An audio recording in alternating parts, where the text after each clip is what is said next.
Welcome back. So we're going to continue now. Art therapy, in fact, is an invaluable tool for addressing childhood trauma by providing young children with creative channels like painting and sculpturing and even storytelling.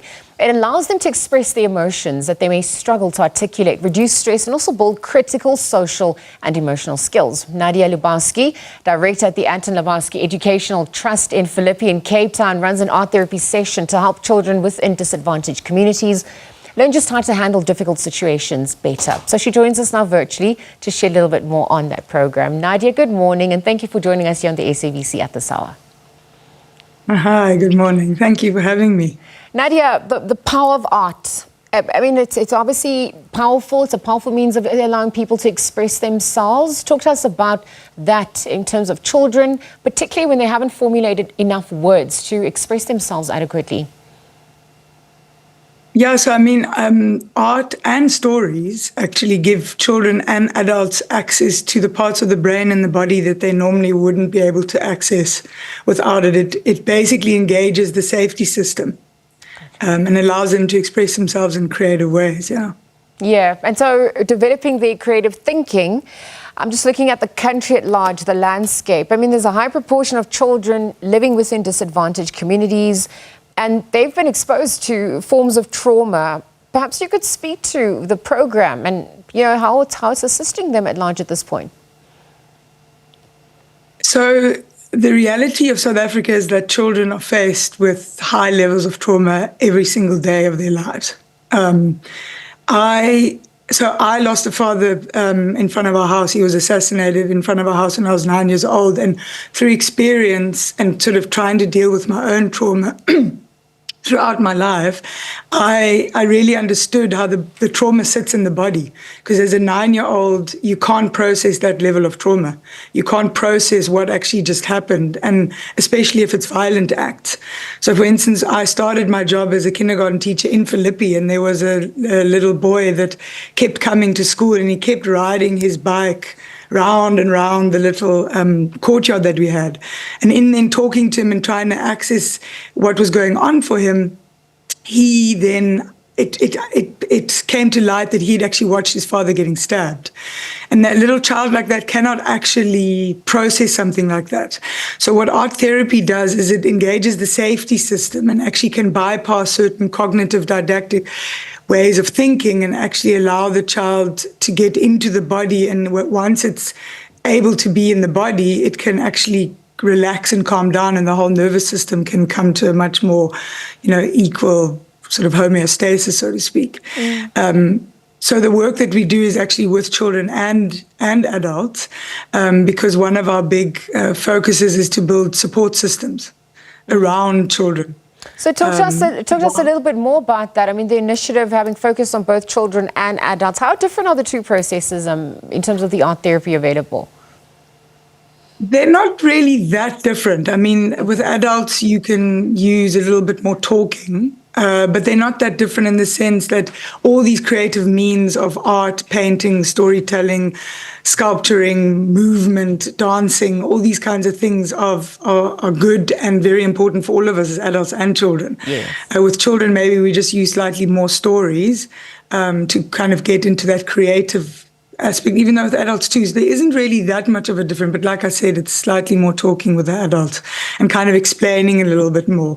Nadia, I actually wanted you to take us through the work that you typically do in a session. I mean, how long are the sessions?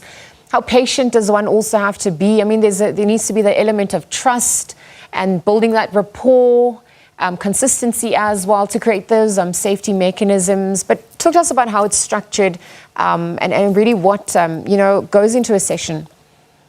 So our big project at the moment is trying to build the center in Philippi, a family center and a kindergarten for children. But ultimately, to have this within the entire fabric of its existence is to have a place of safety, and art therapy is one of those. So we actually in a partnership with Spiel Art Collective, which do the actual sessions, which have been absolutely phenomenal. But so they're about 2 to 3 hours long each, and we're doing them in groups at the moment. So it's more the adult group, and then the children we start together, and then we kind of separate ourselves a little bit, work with the children, work with the adults. So we don't do individual sessions yet, but it's all part of what we want to be doing. But basically, the trauma that exists in our country and what children need to face, we just wanted to start. We've been doing early childhood for a very long time, but haven't quite faced the level of trauma that I've now observed more and more and more in the communities. And one of the best ways to actually access the community and to access the children, to build that trust, is actually for us to all be on the same level. Yeah. And when it comes to creativity, that's where we can really be and talk to one another without there being this separation, so to speak. Yes. And everybody has fun, and everybody relaxes, and everybody is able to talk about the levels of stress that they're undergoing. And it's a really, really beautiful process, and Spiel is just absolutely phenomenal. I actually wanted to speak about how receptive, this form of therapy has been for the community. I mean, the parents and those guardians, are they supportive? I mean, if the children are undergoing it, the parents somewhat also need tools to empower them to assist, given the transition that the children are undergoing. Absolutely. That's why we do it. That's why we do it together. Okay. So everyone comes to the same session, and we start off together, and then we kind of separate it a little bit. But the main thing is that the reason why the children are undergoing so much trauma is because the parents have undergone so much stress and continue to undergo so much stress and haven't really been given the tools. So, for instance, going back to my own example, I was a child at 9 years old, and the adults around me definitely didn't know what to do and how to help me as a child process the trauma. Mm-hmm. But then also later, it comes up as an adult because that trauma remains in the body. The trauma sits in the body. Yeah. There's a very well-known book by Bessel van der Kolk called The Body Keeps the Score. Yeah. And that trauma arises again as an adult. So in the country, we're sitting with generational trauma that kind of keeps coming up and keeps showing its face in various different ways. So, yeah. I mean, Nadia, if you look at South Africa, I mean, we were founded on violence. So you can see the PTSD perhaps in our country is quite rife. And so when you're actually looking at Philippi as a microcosm in Cape Town, I mean, this obviously extends to a broader national issue. Just talk to us very quickly as we wrap up, plans to introduce us to other parts of the country and how imminent that is as well. So at the moment, we don't have plans to expand because we're still trying to do it in Philippi. And our main project is actually trying to raise the funds to build this place. So if anyone's interested, please have a look at www.alet.org.za to help us build the center. And then together in collaboration and partnership, I'm sure we can get it to the country because we all desperately need it. Yeah. And it's exactly true what you're saying, that we've been built on violence, and there's so much that we need to face still in terms of our past. So, yeah.